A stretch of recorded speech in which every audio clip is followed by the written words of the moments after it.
Welcome to the Dork Forest. Jackie and her pals will never bore us. Shameless confessions about our obsession will make us laugh and smile. So let's explore the Dork Forest and dork out for a while. Hello and welcome to the Dork Forest. I'm Jackie Cation. I'm your host. You know the websites, JackieCation.com, DorkForest.com, TheDorkForest.com, and FamilyPetAncestry.com.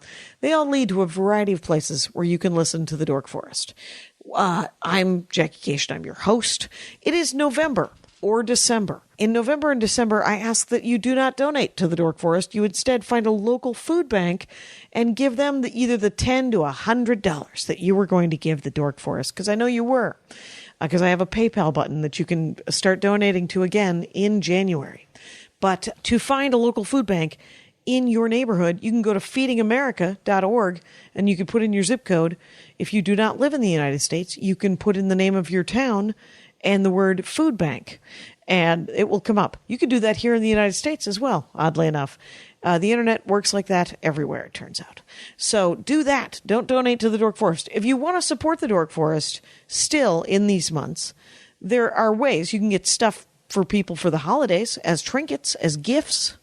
You can get T-shirts and CDs and merch over at JackieCation.com on the store. There's going to be a new stand-up shirt coming out, and that actually will not benefit me. That'll be a benefit for different charities, I think, is what that's going to be. All of it's available digitally, iTunes and Amazon, and Comedy Film Nerds has my DVD as a downloadable video, comedyfilmnerds.com. But if you want hard copies of the DVD of the CDs, you can get them at JackieCation.com. I also have a stand-up comedy T-shirt, my Spooky Reading Girl T-shirts. I have Dork Forest T-shirts and Ranger of the Dork Forest T-shirts. I have hoodies in stock. It is winter.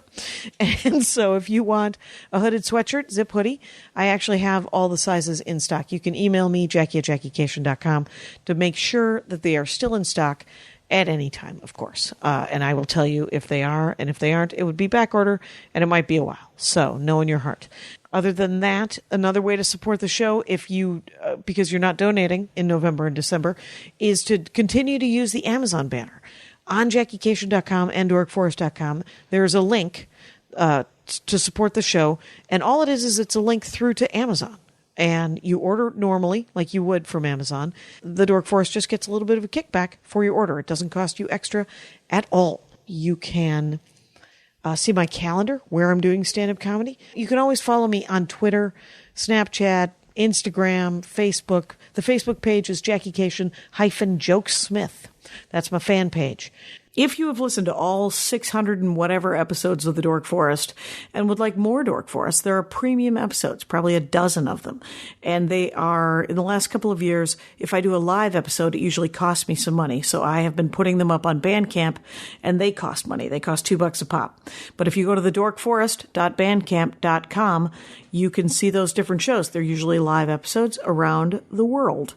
And there is also four stories on a sort of a handmade storytelling album that I made over there too, and those are just $1 each. So if you want to go to Bandcamp, you can do that as well. Oh, why don't I do the credits? The Dork Forest is not made possible just by me, Jackie Cation. Patrick Brady's going to fix this audio, by God, and it's going to be great. And Mike Rickberg sang that song you just heard. He composed and sang it with his wife, Sarah Cohen. He will sing his words to the Mexican Hat Dance at the end of the program. And Vilmos fixes JackieCation.com. He does the website. Go to allthingscomedy.com and find other podcasts there. I also have another podcast called The Jackie and Laurie Show with Laurie Kilmartin on the Nerdist Network. Dorks, nerds, we're all in this together. The Jackie and Laurie Show is literally Laurie Kilmartin and I discussing and just essentially just going off about stand-up comedy. So if you like stand-up comedy, you might like the Jackie and Laurie Show over on Nerdist. Anyway, let's get into this show because it's awesome. Hey, it's Jackie Cation. I'm in my living room again, and this time I'm with Paul Sabourin of Paul and Storm. We met on the Joko Cruise. Hello there. Hello there, and welcome to the Dork Forest. It is a genuine pleasure to be here. Yeah, we tried to make this happen on the past Joko Cruise that you were on, which I recorded, I believe, 12 episodes of, and I could have recorded 1,780. I bet. Because I walked onto the Joko Cruise. It is in fact a dork forest. It is a forest of dorkdoms. That floats along on the ocean. I walked into the Joko Cruise, Nerd Cruise, Jonathan Colton cruise, by the way, and I was like, "Oh, it'll be fun." I was like, we get a lot of people reacting that when the first time they step onto the ship and their initial feeling is. Yes. It's like, oh, there's that guy, the didactic guy, which I don't mind, actually, because I do the dork forest. Right. And so please alert me to the minutia of whatever you enjoy, whether it's the Venture Brothers or the Ghost of Mr. Chicken. Because it turns out a lot of people on our cruise care a lot about a lot of minutia. About stuff. About things and stuff. Right. They've got T-shirts. They've got, I like to think of it as our ship is full of weaponized enthusiasm. Yes. And I remember there was some trouble with the internet the first couple of days. There's always trouble with the internet because we break the internet on any ship we go on. Because it's full of 1,700 nerds. Yes. And it's a ship that's usually full of 1,700, let's say, retired people. Exactly. People to whom flip phones are not a foreign thing. And every year we tell them, we're going to break your internet. Yeah. Please shore up your the internet, please. And they say, no problem, no worries. We have families on our cruise. And we go, no, you don't understand. We're like the person early on in the disaster film that's shouting and trying to warn everyone of the impending disaster. Coming. You don't understand. You're next. And inevitably, one way or another, we will cripple the internet for it's true. one or several days. Super dorky. And then a friend of mine told me that she is going on the Joko Cruise, and she said, I saw that they take Bitcoin. And I said, you still have Bitcoin? And she's like, I don't think you understand the value of Bitcoin. And I was like, you were correct. I don't know. Would you like to come on the Dork Forest and talk about Bitcoin? She said, I don't actually understand the value of Bitcoin. I stumbled into some Bitcoin probably 10, 15 years ago, and now it's worth $10,000. And I'm like, okay. So she's coming on the cruise. Awesome. And then my friend, of course, Maria Bamford, is going to come on the show and be Maria Bamford. Oh, yes. on the cruise? You mean? Yes. She's excited about the buttons, by the way. The button? Yes, I can do friendship. Yes. No, I can't do friendship. Yes, we do. We instituted those a couple of years ago, I think, and they're a big hit. They're a huge hit because she's like, sometimes I can talk to people and sometimes I cannot. And I was like, well, I recommend you do some hiding in your room and then you get nodded at a lot. Yep. Which is what the no people get. They get a lot of nod. Yep. And fair enough. Yeah. Just as a brief manner of explanation / plug for your listeners who may not be familiar with exactly what we're talking about, we think you get the gist. But the Joko Cruise was started in 2011, hosted by internet singer-songwriter Jonathan Colton. International phenom. And man of mystery. Writer of many things, including the Portal songs. The Portal song at the end of with the credits, yes. Which made me laugh. And it is partly a music and comedy festival, partly a pop culture and sci-fi and fantasy convention, partly I learned about tabletop. Go ahead. Steven Universe last year. Yes. As partly, there's a lot of tabletop gaming and just a lot of random but highly focused nerdery. Right. Pinging about everywhere. We like to think of it as it's all the best parts of a con and a festival without any of the stinky parts put onto a floating hotel that stops places with beaches and fruity drinks. And going to and essentially wandering around that coast down to Mexico and up the the Baja California. Yeah, it leaves out of San Diego. This year it's February 18th to 25th, 2018. Jackie will be returning. I will be returning. We could not keep her away if we wanted to, and we didn't want to. I was glad you didn't want to, because when we left, Andy Ashcraft, my husband and game designer, and a guy that was dipped pleasantly in your nerdery. I like that image. As we, yes. Boing. Now he was like frosted. Achilles. He was like Achilles, just his ankle. So that's the only part that Except he's covered in like chocolate instead of... Right. Or it's covered in a sport. There you go. And that sport, sadly, still pretty dorky, soccer. Sure. But as we were leaving, he said, we may have to buy tickets next year if they don't ask you back. And I was like, well, they will take our money, it turns out. It turns out we're not averse. And you're not averse. And so it's, but it is super fun. Thank you. We think so. I had a really, really good time. We went to Loreto, Mexico, which is never a place in Mexico I've ever heard of, obviously. No, us it's neither tiny. before then. Right. And it's not, I'd never been to Mexico before, but the only places I had ever wanted to go in Mexico were the places with the stepped, pyramids. The pyramids. I was like, there's 9 pyramids on the planet. I want to look at 3 of them, please. Sure. But that's more inland, and there'll be another day. Yes. And it was fine because he was playing games 10 hours a day, and I was wandering around trying to get the internet. And recording many episodes. Many episodes. Some amazing episodes. The escape room one with the young man. I can't remember the guy's name. Mike Selinker, maybe? Nope. But he writes...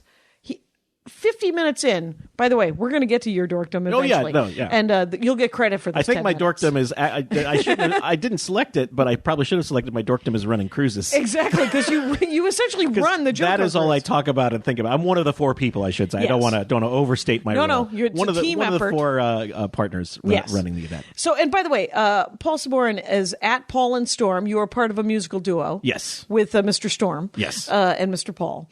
And you're Mr. Paul. I'm the latter. Right. And so it's at Paul and Storm on Twitter and Instagram, Yeah, probably all the the social things. medias. And it's paulandstorm.com if you want to go see samples and stuff, and I'm sure it's on YouTube. All of your albums are on iTunes and wherever people get fine albums. All those places, plus off of our website. Right. And Mystery Science Theater, were you on? Yeah, the new we version? actually, Storm and I both wrote songs for this most recent reboot season of Mystery Science Theater, fun. which is literal dream job. Yeah, I bet. Genuinely, back in 1993, the first time I saw an episode, which I think was Catalina Caper, okay. My wife and I were in grad school, and I turned to her at some point and I said, that's what I wish I could do for a living, is write for this show. Right. That's almost verbatim. 93, that's when I met them all, because I was in Minneapolis. Oh, yeah? I'm a Minneapolis comic, so Frank and Mary Jo are friends of mine. I think they would be better friends. Mary Jo is actually, I would consider. Frank... Why? Frank's not listening. Frank, you're a genius, is what Frank kind of is. Frank is Frank. Frank is Frank. He's TV's Frank. He's on his own wavelength, but it is a fun and interesting wavelength. Delight. When he wrote for Sabrina the Teenage Witch, he moved here and got a writing job on Sabrina the Teenage Witch. Right. And he used to do, when he lived in Los Angeles, he'd do stand-up at the same nonsense gigs I do it at. And one of my favorite nights was he was talking about how people are like, oh, you're a writer. What do you write on? And I was like, Sabrina, the Teenage Witch. And he said, the best response I ever get is, people like it. And you're like, nope.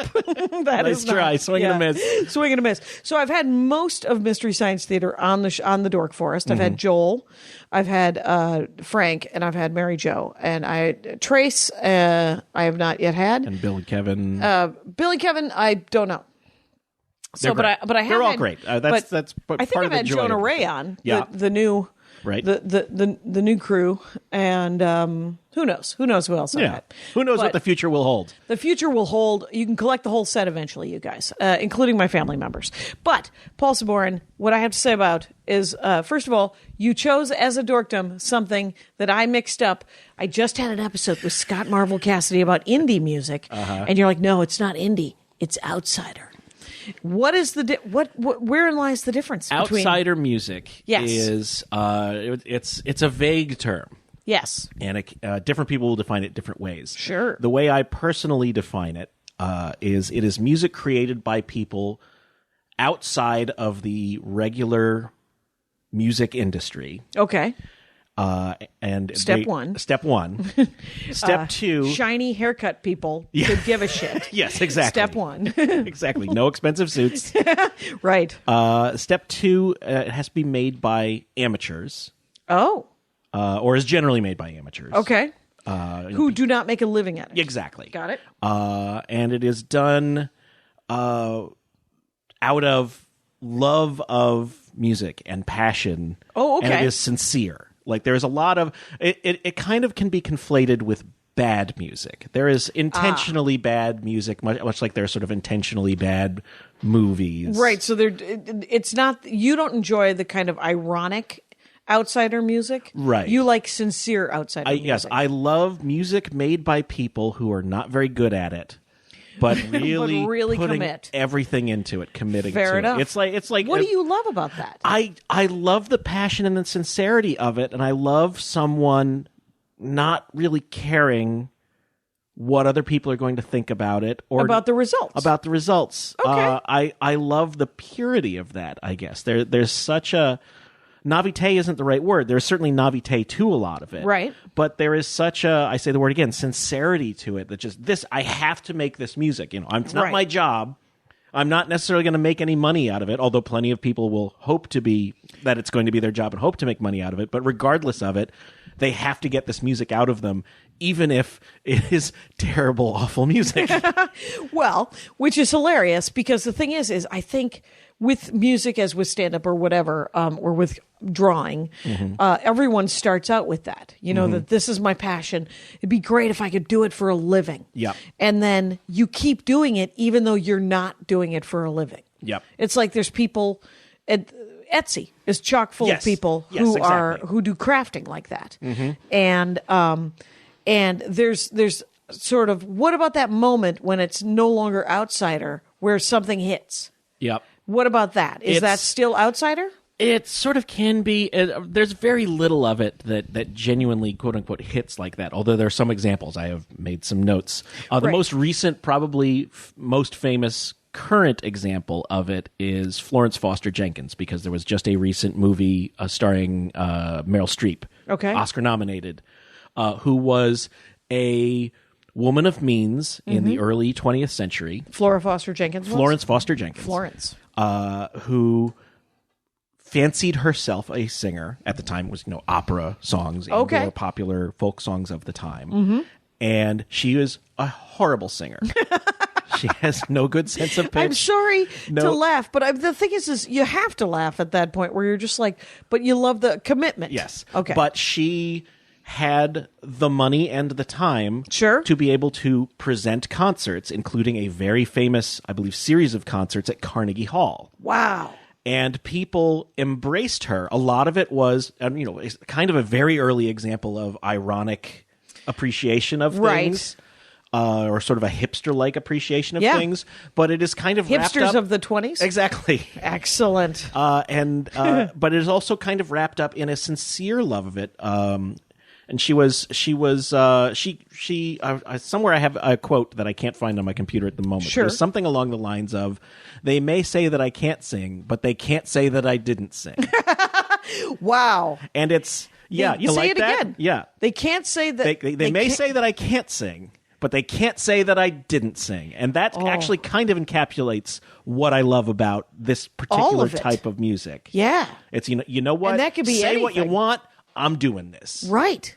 And I have a clip here. We're going to see if this works. Right, see how it sounds. This is Florence Foster Jenkins singing Mozart.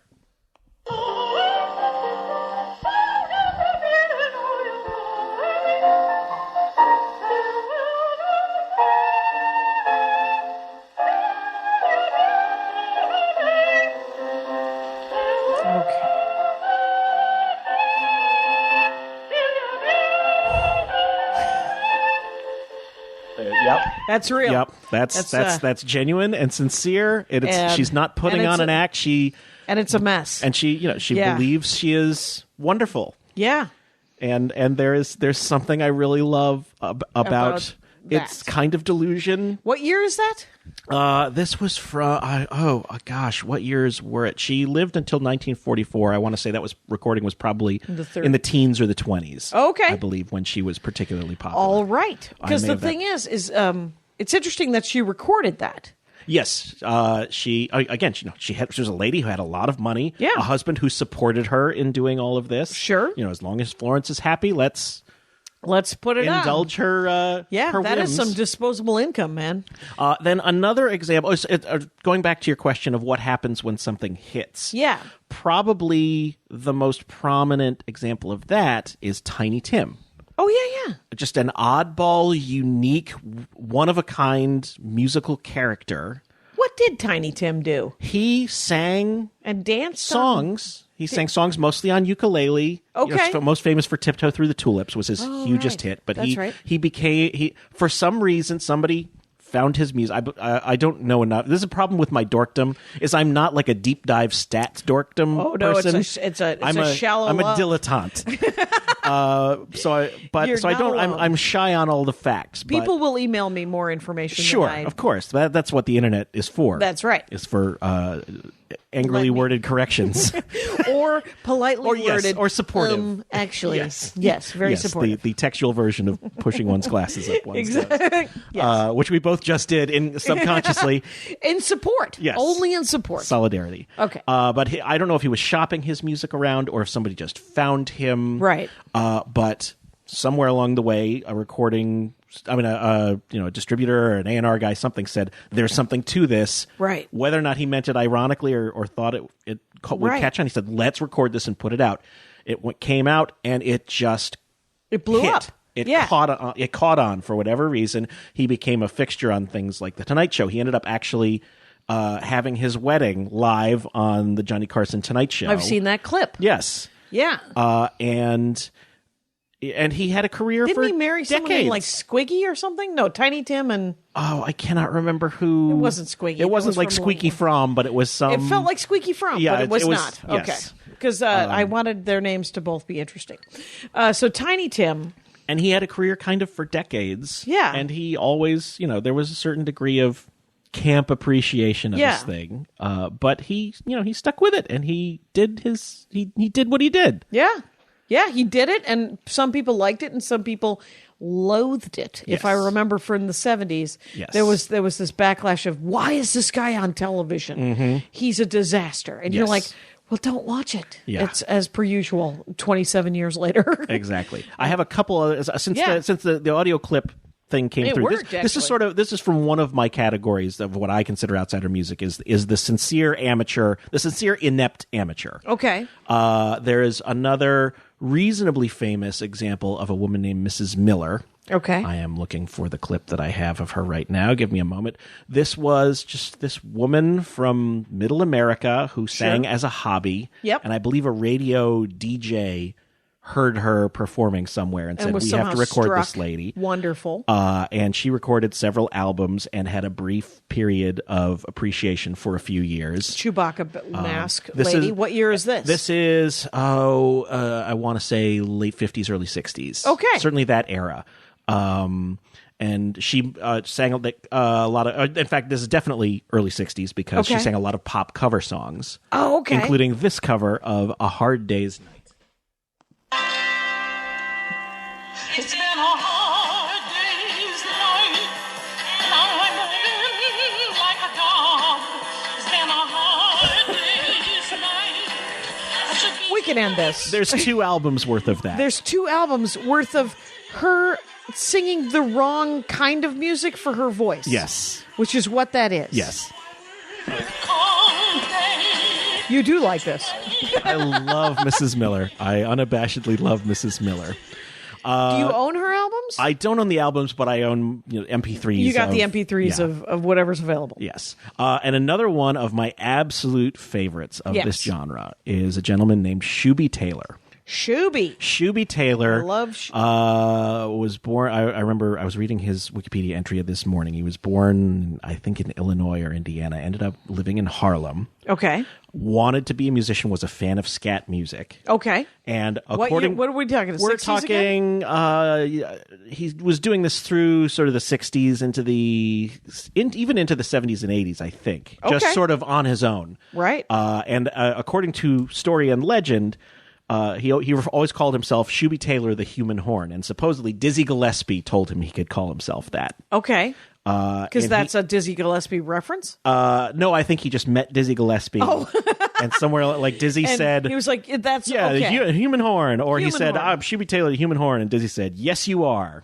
Or something along those lines. And he took that as a credit. And he made some recordings, mostly of himself scatting over the top of pre-existing instrumental recordings. Wow. He ended up appearing in the early 80s on Showtime at the Apollo. Okay. And was unceremoniously booed off stage. This clip exists on YouTube. Right. He was booed off stage very quickly.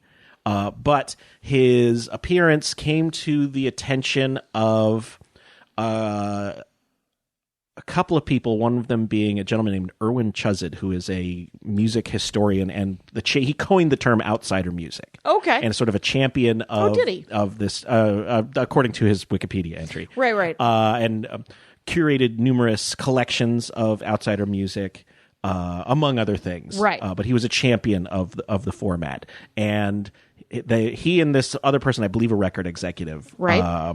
It might have been one of the members of NRBQ, because I know they are also fans of outsider music and have championed others as well. What is NRBQ? NRBQ is a band, okay.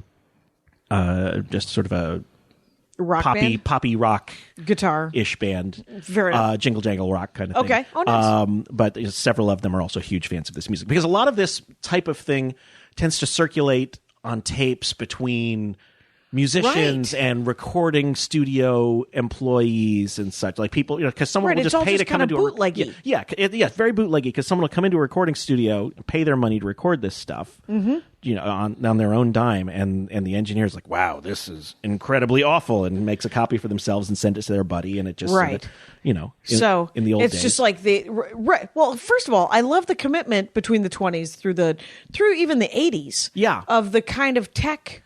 You had to really commit. Yeah, you had to find yourself. Even a mini disc recorder. Yeah. Was a thing that comics would talk about. Hey, that guy has a mini disc recorder. When we were all recording our sets, we were mostly doing it on Walkmans, and so it was So I love the commitment to the tech. Sure. That so it takes here's a little bit of Shuby Taylor. A little bit of Shuby Taylor. "Stout-Hearted Men," which is maybe my favorite Shuby Taylor track. Shoo-su saw, shoo-su spa, shoo-boo claw, do-do raw, do-do saw, do-do raw, siddly-wee-da, siddly-do-do-pleeba, wee-da-da-shraw. We're going to let this one go for a little bit because it evolves. You got to stick with this one. Yes.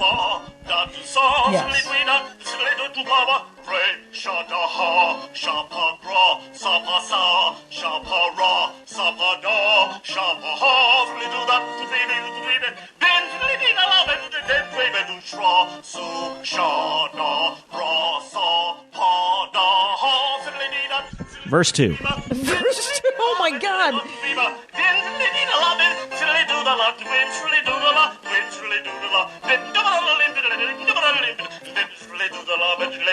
He's hitting his stride.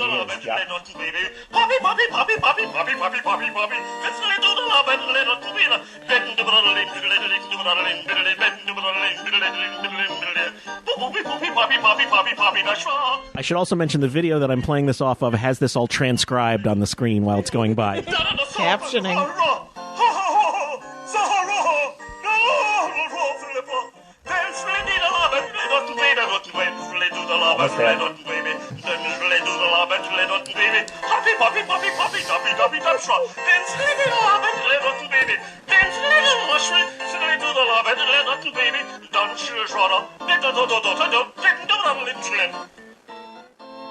So there's Shuby Taylor for you. There's Shuby Taylor, you guys. Your enjoyment of that is palpable, quite honestly.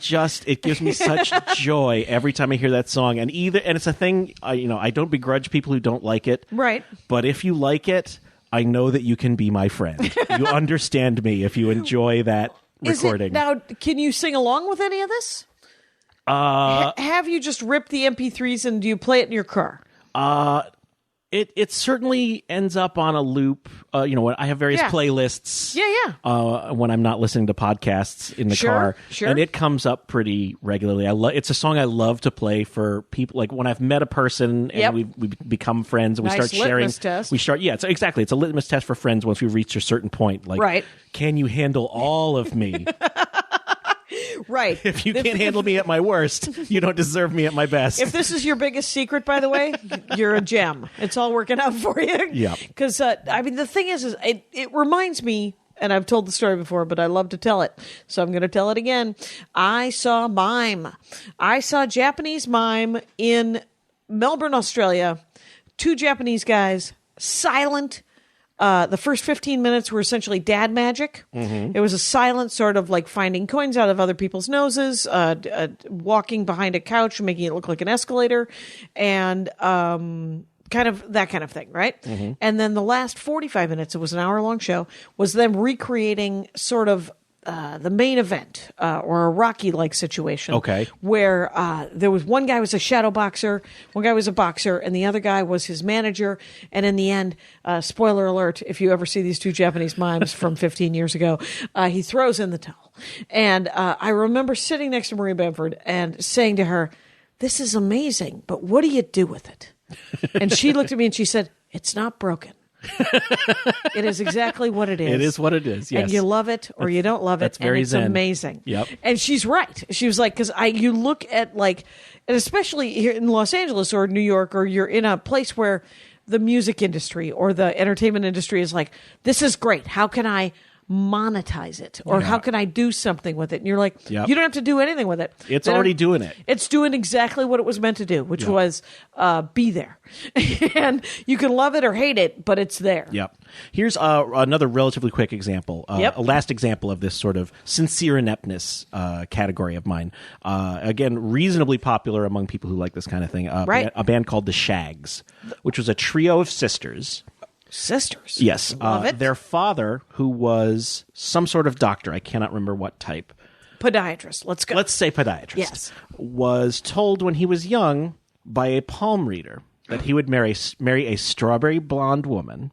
He would have 2 sons, and his daughters would be an incredibly popular music act. Like the Andrews sisters. The first 2 things came true. He went looking for a strawberry. He probably did. Mm-hmm. He had 2 sons and decided he was going to follow through. So he pulled his 3 daughters out of school and made them at the age of various ages of teens. Okay. And made them get music lessons. Right. And instrument lessons. Are we talking 50s, 60s and write again? songs. I believe we are talking 60s. Thank God. And they made several recordings. Right. And they never got any better than this.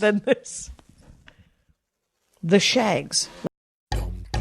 Welcome to the Dork Forest. Jackie and her pals will never bore us. Shameless confessions about our obsession will make us laugh and smile. So let's explore the Dork Forest and dork out for a while. Hello and welcome to the Dork Forest. I'm Jackie Cation. I'm your host. You know the websites, JackieCation.com, DorkForest.com, TheDorkForest.com, and FamilyPetAncestry.com.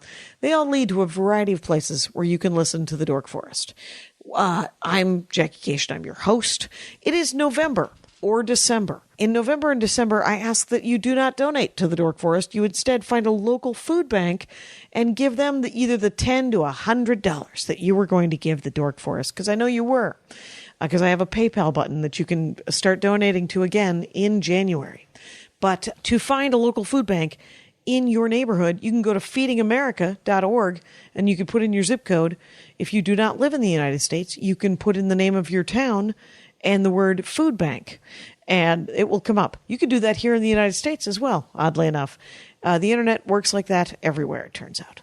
So do that. Don't donate to the Dork Forest. If you want to support the Dork Forest still in these months, there are ways you can get stuff for people for the holidays as trinkets, as gifts. You can get T-shirts and CDs and merch over at JackieCation.com on the store. There's going to be a new stand-up shirt coming out, and that actually will not benefit me. That'll be a benefit for different charities, I think, is what that's going to be. All of it's available digitally, iTunes and Amazon, and Comedy Film Nerds has my DVD as a downloadable video, comedyfilmnerds.com. But if you want hard copies of the DVD of the CDs, you can get them at JackieCation.com. I also have stand-up comedy t-shirt, my Spooky Reading Girl t-shirts. I have Dork Forest t-shirts and Ranger of the Dork Forest t-shirts. I have hoodies in stock. It is winter. And so if you want a hooded sweatshirt, zip hoodie, I actually have all the sizes in stock. You can email me, Jackie@JackieCation.com, to make sure that they are still in stock at any time, of course. And I will tell you if they are, and if they aren't, it would be back order, and it might be a while. So know in your heart. Other than that, another way to support the show, if you, because you're not donating in November and December, is to continue to use the Amazon banner. On JackieCation.com and DorkForest.com, there is a link to support the show, and all it is it's a link through to Amazon. And you order normally, like you would from Amazon. The Dork Forest just gets a little bit of a kickback for your order. It doesn't cost you extra at all. You can see my calendar where I'm doing stand-up comedy. You can always follow me on Twitter. Sharing this stuff. Right. And then when I have to, so much of it is internet-based, and the internet Yes. is so terrible on the ship. Yes. But that said, I have to believe That they're out there, that your people are yes. out there, and that they're on that damn cruise. Yes. But now let me ask briefly: has this? Now you've been in love with this outsider music, Yes. since college. I'm assuming, right? yes, Or, yes. yeah. Has it affected your own music? What does it do to yours and Storm's creative process? Does it do anything? That is an interesting question that I Yeah. have never considered, because Storm does share a certain degree of love for this. Certainly, I when I find this kind of thing, he's one of the first people I send it to. Sure. I think it has, if anything, been kind of a subconscious effect on our process. Just a celebration of the absurd. Yes. That can. You're like, well, that didn't go well. Who cares? Yeah, to some extent. Exactly. And sort of, and certainly, I think it helped, hearing this sort of thing, subconsciously at least, I think helps us embrace our flaws and our shortcomings. Right. Rather than lament them. Or beat yourself up. Or beat ourselves Yeah. up about them, find ways to work around them, or at least find ways to work with them. Right. Right. Right. Work towards your strengths and make your weaknesses a little stronger and pretend that they're strengths. Yep. Sure. I'm a fascinating. terrible instrumentalist. I played trumpet for 14 years. I'm very good at trumpet. Right. But I am a terrible. You can't play a lot of trumpet in a comedy music duo. No, that doesn't lend itself. So I'm mostly because your embouchure is yes. busy trumpeting. Yes, exactly. So, yeah. And it's not a great accompanying instrument. It's not built for anything besides being loud and out front.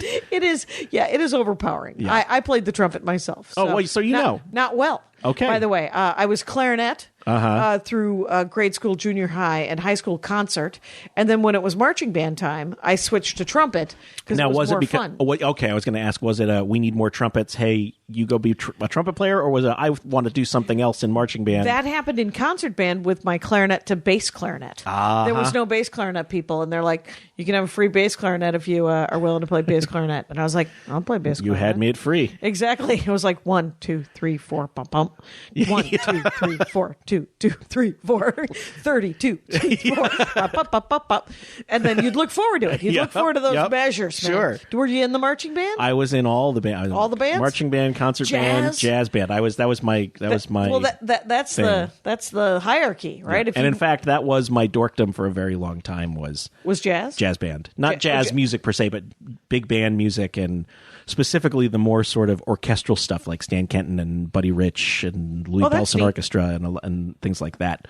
Were you in college marching band? I was for 2 years. I was at Penn State. I was in the blue band. Oh, nice. Yeah. I was. I tried out for the marching band at the University of Wisconsin Madison, which is where I went to college. And the reason I went to college was because of Mike LeCrone and the marching band. And the last day of tryouts, I had to miss because my brother was like, "I got us a ride home. You can either be in the band or get a free ride home." And I was like, "Wait, what's happening?" And I was like, "Well, I want to be in the band. That's why I came to college." He's like, "Well, I got a job for you anyway at the football games. So selling T-shirts. Do you want to make money or lose money? Get in the car.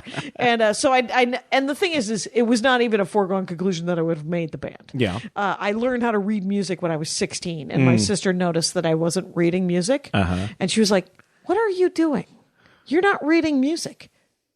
you're fucking learn to read music. And I was like, well, I don't need to. I got the fingerings memorized. And she's like, that's crazy that you made it that far without reading music. I know it. And it was, I just memorized fingerings, and which just is sort of what watching the people next to you kind of thing, as far as what the I was parts were? I just wasn't very good at reading music. Okay. And my sister and I couldn't do it as well as she could. And she was like, we're gonna sit down here for a second, and she would turn. Let's talk, Jackie. We're gonna talk, and then she fixed it.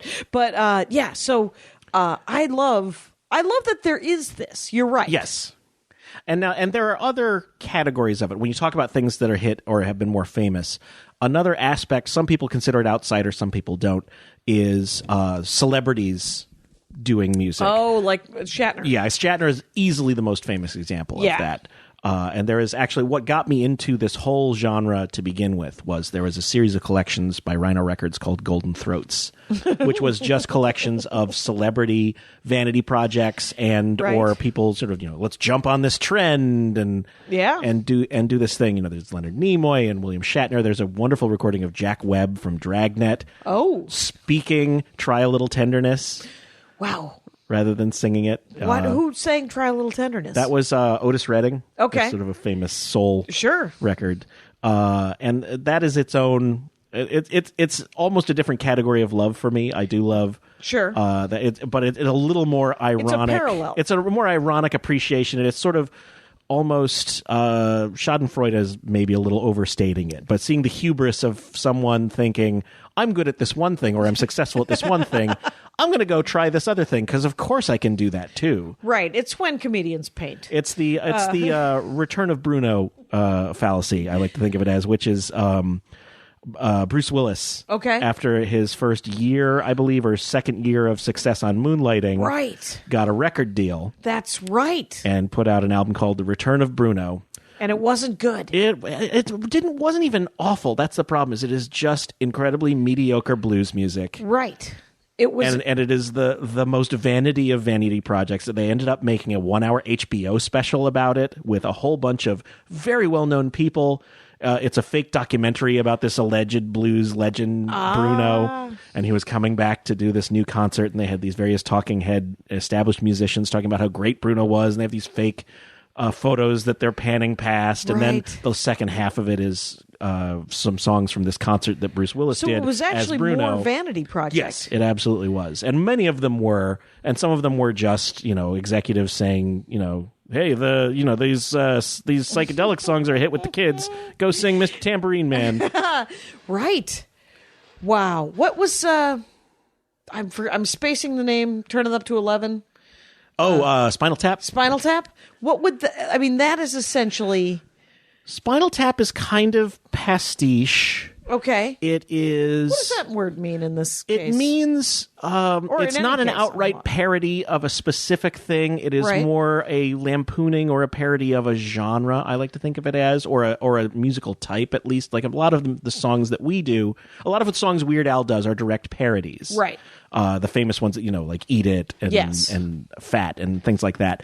But then there's a whole bunch of other songs that he does, and also most of the songs we do are more pastiches. Like he has a song, for example, I'm trying to think of some of his more famous examples. The song Dare to Be Stupid is done in the style of Devo, but it is not making fun of a specific Devo song. It is just taking sort of the cliches and the popular patterns and style of that particular band. You can kind band's. of recognize you recognize this sounds like a Devo song. Okay. And it's sort of like the ultimate Devo song. Right. And we do a lot of that where we will do a country and western song. It's not necessarily making fun of country and western per se, but it will take a lot of the tropes of a particular type of country song and we'll riff on that, or we'll use that and juxtapose it with some subject matter that doesn't apply. Okay, and that's a pastiche. That's pastiche. Okay. I may not have that exactly right, but that's my own internal definition, and I think it's close enough. Right, and use it in a sentence. You've done great work. Yes, and so Spinal Tap is kind of pastiche of metal in a way, and also just rock bands who are past their prime. Okay, trying to stay in the spotlight. There we go. And it is also, the film itself is a bit of a pastiche of documentaries and What were you going to say? Music and lyrics. The movie Music and Lyrics is about essentially, ostensibly, about the guy who isn't George Michael in Wham. Yes. So that is sort of a pastiche. And the song, the big song, his hit from that old group, that is a pastiche of Wham songs. It is a very good pastiche of Wham songs. And written by Fountains of Wayne. Yes, or Adam Schlesinger. The guy from Fountains of Wayne, yeah. And then there's also a pastiche within a pastiche because of Cora, who is, I just saw it again. Cora is the Shakira-like pop singer in the thing. And she is a pop singer, and she is awesome. I don't know who that actress is, and I hope that she is fabulously wealthy sitting on a gravy boat. Here's hoping. She's amazing. Yeah. That's an underappreciated movie. That is an underappreciated movie. It's got its flaws, but it's all kinds of better than the success that it saw. Right. There's a couple of jarring, like 2 Weeks Notice, the same guy. Right. The other two movies that he did right after that, because clearly he is friends with Hugh Grant, are terrible. Right. He's not in New York, and for some reason he's taken it out of New York City, and there's one with Hugh Grant and Sarah Jessica Parker in the woods. Mm-hmm. Terrible. And then there's something else after that is also terrible. So that guy needs to set all of his films in New York City, I'm afraid. Yeah. Anyway, or at least a large city. If we have time, I wanted to get to one more category. This is actually my favorite category because it is so rare. Oh, the rare category. I guess it's sort of a subcategory where it's outsider music that somehow finds its own true beauty. Like it ends up rising above its amateur and lo-fi status. Okay. My favorite example of it is a thing called the Langley School's Music Project. And this is a choir from rural Canada in the early mid-70s. Okay. That recorded, not for selling or giving out even, it was just this, their director was kind of a hip, wanted this group to cover contemporary songs. Yeah. And they just sort of rolled tape on some concerts for themselves as a reference. Yeah. And it was found by, I think this may have been an Erwin Chuzid project that he found. The historian. Yeah. I think he may have been the person who actually found this and said, the people need to hear this. And it's just this elementary school choir doing covers of, pop songs of the day. Right. But they have such a simplicity and sincerity around them that they rise above their limitations. Their limitations, exactly. Yeah. This is their cover of Space Oddity. I'll play a little bit of it.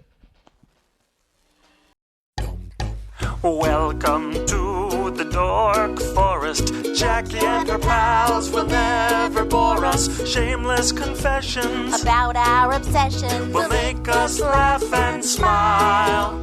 So let's explore the Dork Forest and dork out for a while. Hello and welcome to the Dork Forest. I'm Jackie Cation. I'm your host. You know the websites, JackieCation.com, DorkForest.com, TheDorkForest.com, and FamilyPetAncestry.com. They all lead to a variety of places where you can listen to the Dork Forest. I'm Jackie Cation. I'm your host. It is November or December. In November and December, I ask that you do not donate to the Dork Forest. You instead find a local food bank and give them either the $10 to $100 that you were going to give the Dork Forest, because I know you were, because I have a PayPal button that you can start donating to again in January. But to find a local food bank in your neighborhood, you can go to feedingamerica.org and you can put in your zip code. If you do not live in the United States, you can put in the name of your town and the word food bank, and it will come up. You can do that here in the United States as well, oddly enough. The internet works like that everywhere, it turns out. So do that. Don't donate to the Dork Forest. If you want to support the Dork Forest still in these months, there are ways you can get stuff for people for the holidays as trinkets, as gifts. You can get T-shirts and CDs and merch over at JackieCation.com on the store. There's going to be a new stand-up shirt coming out, and that actually will not benefit me. That'll be a benefit for different charities, I think, is what that's going to be. All of it's available digitally, iTunes and Amazon, and Comedy Film Nerds has my DVD as a downloadable video, comedyfilmnerds.com. But if you want hard copies of the DVD of the CDs, you can get them at JackieCation.com. I also have stand-up comedy t-shirt, my Spooky Reading Girl t-shirts. I have Dork Forest t-shirts and Ranger of the Dork Forest t-shirts. I have hoodies in stock. It is winter. And so if you want a hooded sweatshirt, zip hoodie, I actually have all the sizes in stock. You can email me, Jackie@JackieCation.com, to make sure that they are still in stock at any time, of course. And I will tell you if they are, and if they aren't, it would be back order, and it might be a while. So know in your heart.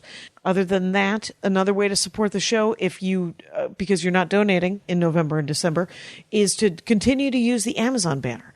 On JackieCation.com and DorkForest.com, there is a link to support the show, and all it is it's a link through to Amazon.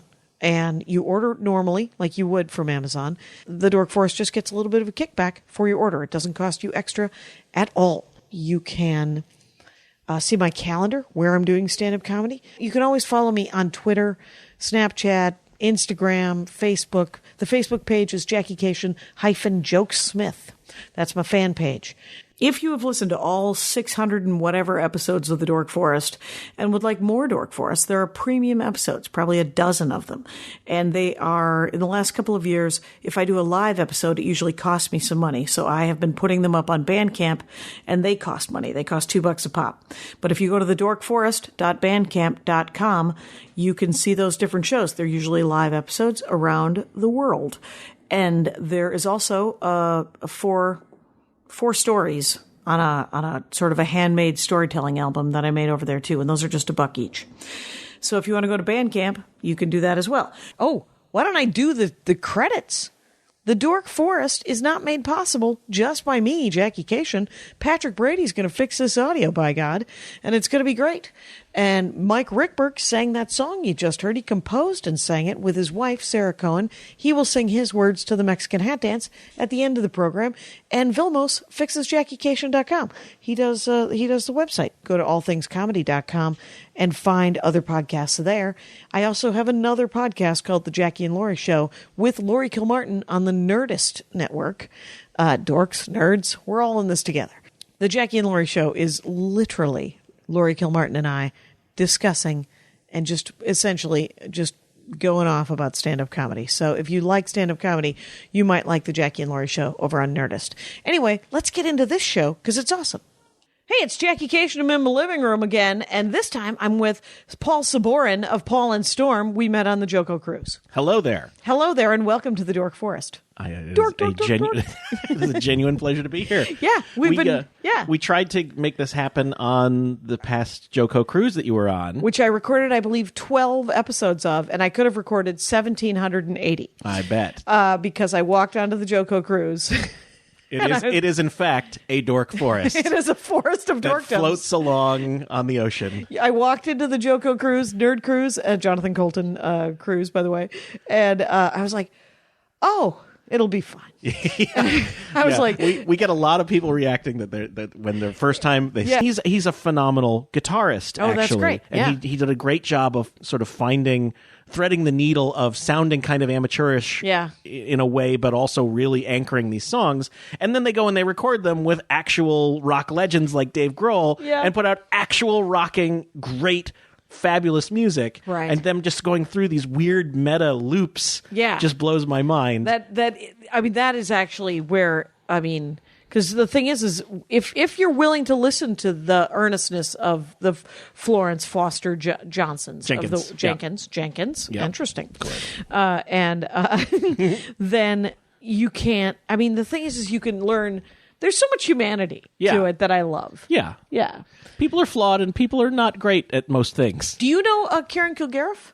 Not personally, but I'm a fan. The works of Karen Kilgariff? Yes. Because probably a year ago, we were on the same show, and I remember when she was in the girls' guitar group in like 90 with Marilyn Rice Cub, and her and Marilyn Rice Cub would just noodle around on their instruments, and Karen was learning to play the guitar, and she was learning how to play the guitar. So I was like, man, you've gotten so much better. And she said, oh, yeah, I can no longer even make fun of myself because I'm actually not great, but not bad. Not bad. And she's like, I can't sort of mock herself as a save on stage because she should know how to play the thing. And there's a difference between this sort of thing and camp. which they're related in a way, but like camp, I always feels like there's a self-consciousness to it, and it's intended to be appreciated kind of ironically. There's a distance like a within hairspray it, kind like of, a hairspray kind of thing, or not Monty Python, Holy Rocky Horror. Oh, yes. There we go. Yes. Rocky Horror. Yeah, to varying degrees. Absolutely. Yeah. But I think they're parallel lines. Yeah, they're parallel lines, and there's a lot of, they share a lot of the same DNA, but like my appreciation for a lot of this outsider music, while a lot of it is laughing at how terrible a thing it is, right, at its core, it shouldn't be, to my mind, it shouldn't have that ironic detachment. It shouldn't be camp. You're not ironically sort of looking at a thing from above going, wow, isn't that adorable, and how terrible it is. Like, you have to appreciate there's a real something underneath it. Yeah, there's a real humanity to it, because I think that those columns are super separate, and it's a spectrum of how snarky and mean you want to get. Yeah. And sometimes we're all snarky and mean. Yeah. And sometimes but we can all appreciate a 9-year-old singing Desperado. Yeah. Because unless you can't, or you're a monster. I don't know what those two things, whether, I'm not saying you're, whatever. It's, but I think they're different columns, but they're in the same graph to some extent. Yep. So that's neat. Do you have more on this, or do you want to talk about your love of the DVD Oh, I commentary? can always find it. Let me see if I have anything else. I have some references and links that I will provide for you to put up again. I will say that the only commentary track is that was your other dorkdom. Was yes. 2 weeks' notice. Oh, really? Did you listen through? Yeah, that's the only commentary track I've ever listened to, and it was Hugh Grant, Sandra Bullock, and the guy who wrote and directed it. Oh, okay. And it was hilarious. Oh, yeah. Because of how they just busted Hugh Grant's balls the entire time. That's outstanding. It was outstanding because there's a scene in 2 weeks' notice where he is playing a CEO lecturing this group, and Sandra Bullock says, "How many women did he hit on in this audience?" And it's. I like to think that Hugh Grant hits on women sort of like my dad hits on women, which is constant, but without any touching. Like that, it is not a forceful kind of hitting. Got it. The way my father hits on women, it is a laid back. This is available if you were to want in on this. He's a flirt. He's a flirt, but it's not aggressive at all. Okay. It is more. He's aggressively chatty. Okay. But he's not aggressively flirty. It's Got it. more of a laid back. Got it. I think you might be interested. Would you be interested? I'm 80. But I look like I'm 50 in my head. And you're like, 80 pop. Anyway, so. One of the other great sources for me for when I really took the deep dive into this type of outsider music was a thing run by a person that works at radio station WFMU, which is, I believe, in Jersey or New York. Okay.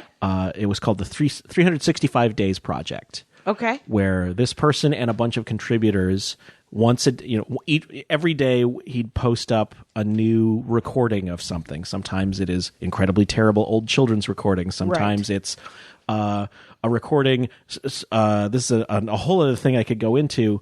When people would record letters to relatives on like a reel-to-reel tape. Yeah. And just sort of like their annual Christmas, like, how you doing, Rose? It's me, Billy. The whole family's here, and we just thought we'd tell you what's going on here. Daisy, why don't you take the microphone for a sec? Yeah. I got a toy truck. And, 20 minutes of somebody, just a peek into somebody's life in 1962. Exactly. Who happened to have tech. And then some of the songs that I played today are posted on there, but it's just a great collection of strange musical ephemera and audio ephemera. I actually contributed 2 items over the course of this project. Done. You did it once in 2003 and once in 2007. I'll give you the link. The link is wfmu.org/365. Okay. You can find the full listing. wfmu.org/365. And it just breaks down the entire 2 years, and most of the links are still active. Most of the music links still work. Which is great. That is great. But that is a remarkable resource for just a whole all manner of the just a rabbit hole of outsider and the people stuff. the people do a good job of trying to describe where it came from, where they found it. A lot of times I just go to the flea market and I rifle through the bin at the flea market or the garage sale. sort of the provenance of these various items. Yes. I love that. So that's a real. If you want to take a dive into this kind of thing, that's a real good. That's a good resource. And there are a bunch of things, even things like you were talking about, like advertisings, like corporate jingles and radio plays. Sure. Of that sort of thing. It's just there are so jingles wonderful. that are in my head from terrible personalized, from the 80s, and this Ernie von Schledhorn owned, I believe, if I remember correctly, a car dealership in Menominee Falls, on Main Street in Menominee Falls. Okay. And I only know that because Ernie von Schledhorn, Main Street and Menominee Falls. Is Menominee Falls in the UP? Is that different from Menominee proper? It is Menominee Falls, Wisconsin. It is just a little town outside Milwaukee. My mom's from Menominee up in the... Oh, she's from Menominee. Yeah. Yeah. Well, Menomina. Anyway, so that's where I went with that. And you guys, you could clip me singing and put that on that as well, because I myself am a team singer.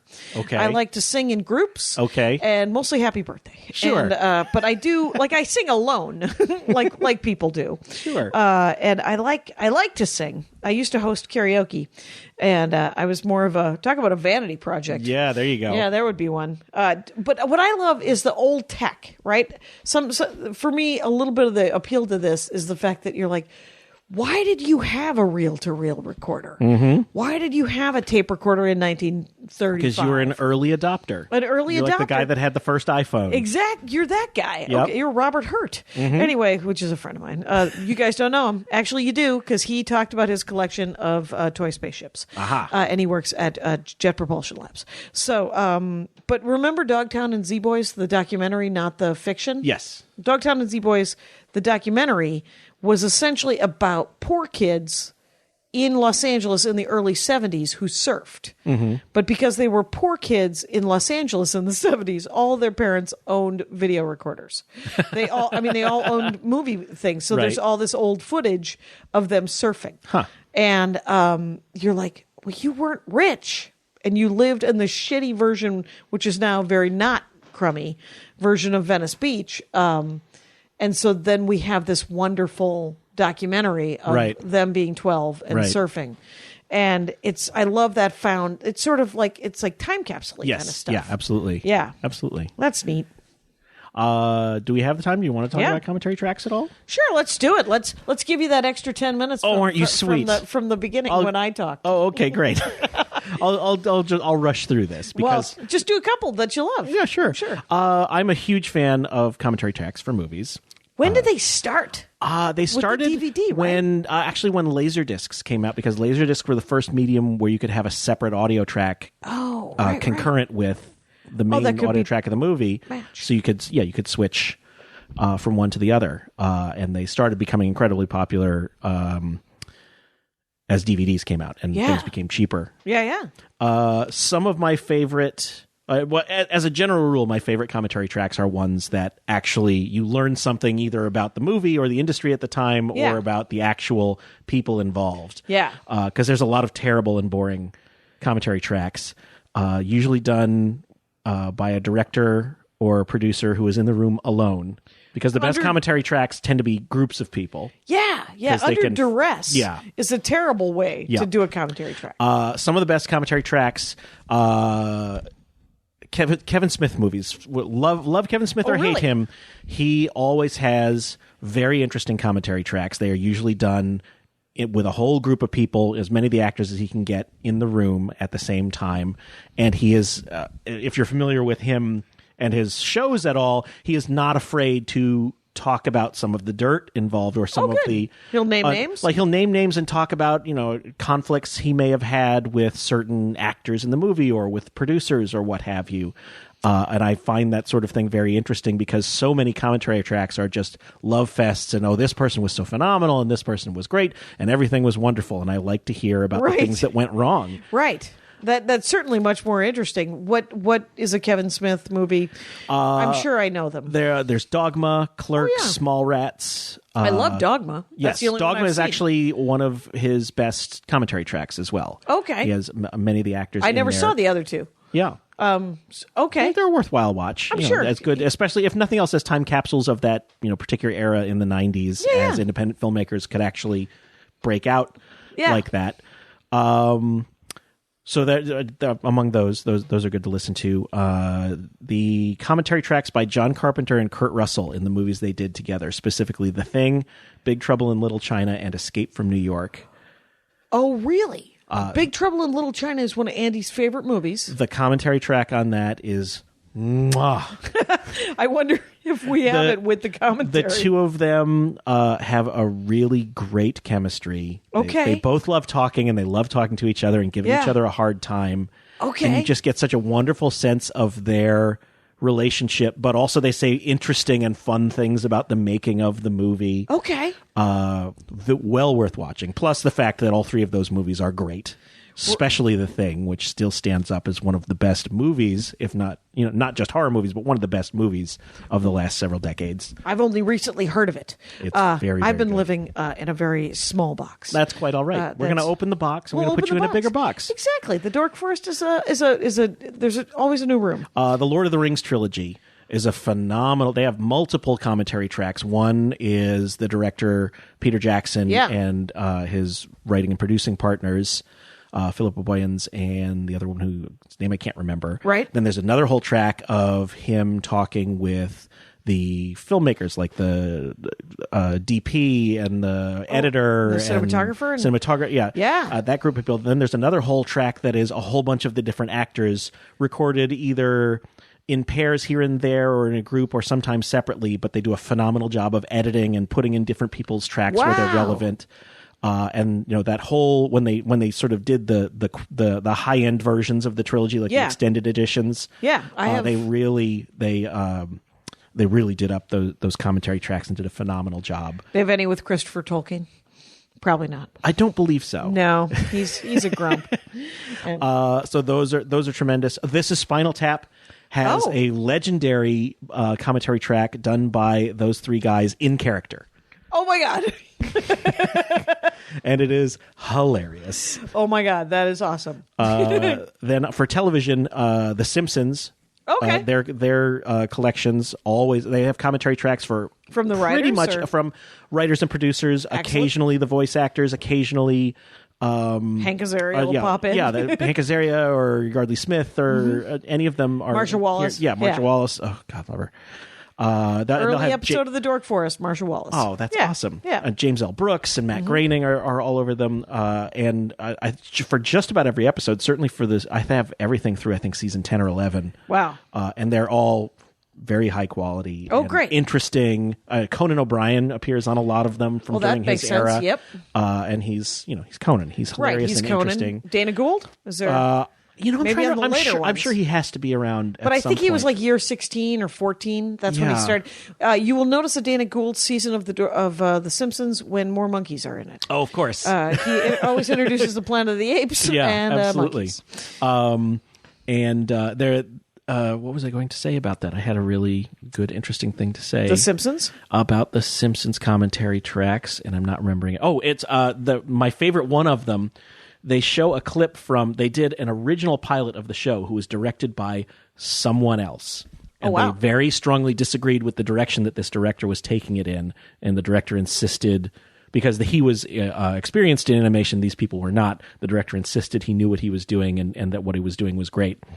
They ended up completing that episode or part of that episode, screened it, and everybody realized it was terrible, and they threw it all out. Right. They brought back, and it was apparently an incredibly unpleasant experience for everyone involved. Right. They brought back a clip from that to have Matt Groening and James L. Brooks and the showrunners watch it, and Matt Groening...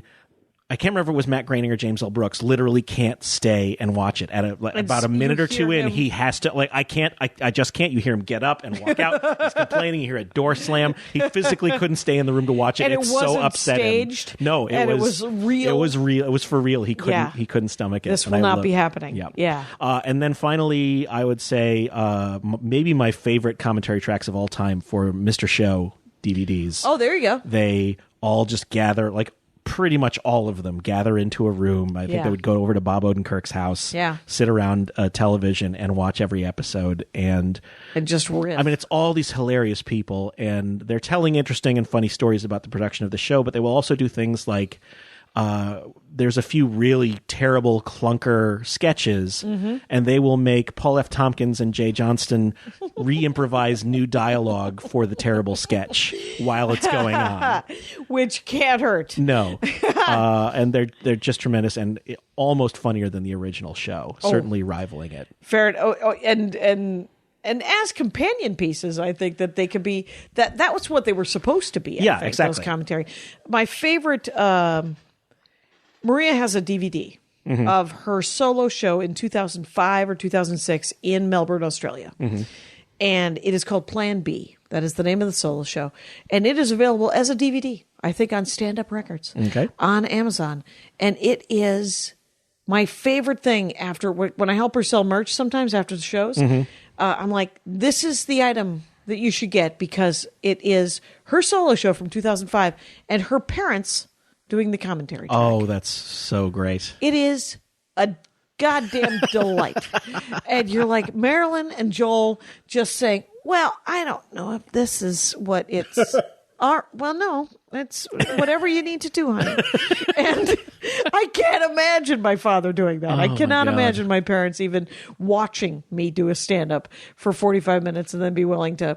Though my father would love rebuttal time, of course. Oh, I'm sure. And as a final note, yes, if you're looking to get into commentary tracks or looking for more sort of general historical information, the Criterion Collection, as a rule, puts out really tremendous. Like especially if the film where their the filmmaker versions? is long dead, they will have a film historian come in or a person who's very knowledgeable about that particular genre. Like there's the commentary track for Seven Samurai is I believe a professor who's knowledgeable in Japanese cinema and just gives lots of really great and interesting context for fun fact galore. That's for both the history that's being shown in the movie that most Americans are unfamiliar with, and then the context of when they were making this movie in the mid-50s and what Japanese cinema, the state of Japanese cinema at the time, and what Akira Kurosawa was doing, things like that. That's amazing. There's also Roger Ebert has several really great commentary tracks. Rest in peace, Roger. For Casablanca and for Citizen Kane. Oh, wow. They're very good introductions to how commentary tracks should be done. I think I have shitty versions of some DVDs that don't have commentary tracks, but it's that would be a reason to get the Criterion collection or a nicer version. Yes. Yeah. I think those last two aren't actually on Criterion, but they're of a similar quality. Right. They're the... And highly recommended. Paul Sabourin, you've done vital work here. Thank you. Thank you very much, Jackie Cation. Welcome to being on the Dork Forest. It has been a genuine pleasure. It was super fun. And I didn't think I was going to be able to fill the hour, honestly. I was really sweating it. Oh, not a problem. So imagine I'm able to talk about stuff. Yeah, I think at... who knew? Yeah, I think at 50 minutes, we were still talking about outsider music. So you're good. Shame on me. You've done great work. It's at Paul and Storm and paulandstorm.com. And you can get all the albums. You can go on the Joko Cruise. There's probably still room? Yep. There's still room. JOCOcruise.com. There you go. You can see our full lineup. That includes Maria Bamford and Jackie Cation, among many, many others. And Kay Jemison, who I just started reading her stuff. Yes. Science fiction, and is outstanding. Yes. So other than that, Mystery Science Theater 3000. You did some writing and some music on that. Wrote music on that. You can find that on Netflix. And you guys, you know the rules out there. Take care of each other. My hat, my hat, my hat. They're dancing around my hat. My hat, my hat, my hat. Well, what do you think of that? If it looks like a Mexican hat dance and it sounds like a Mexican hat dance, it's most likely a Mexican hat dance. So take off your hat and let's dance. Yay! Oh my God. Why don't we just call that as the end of the show?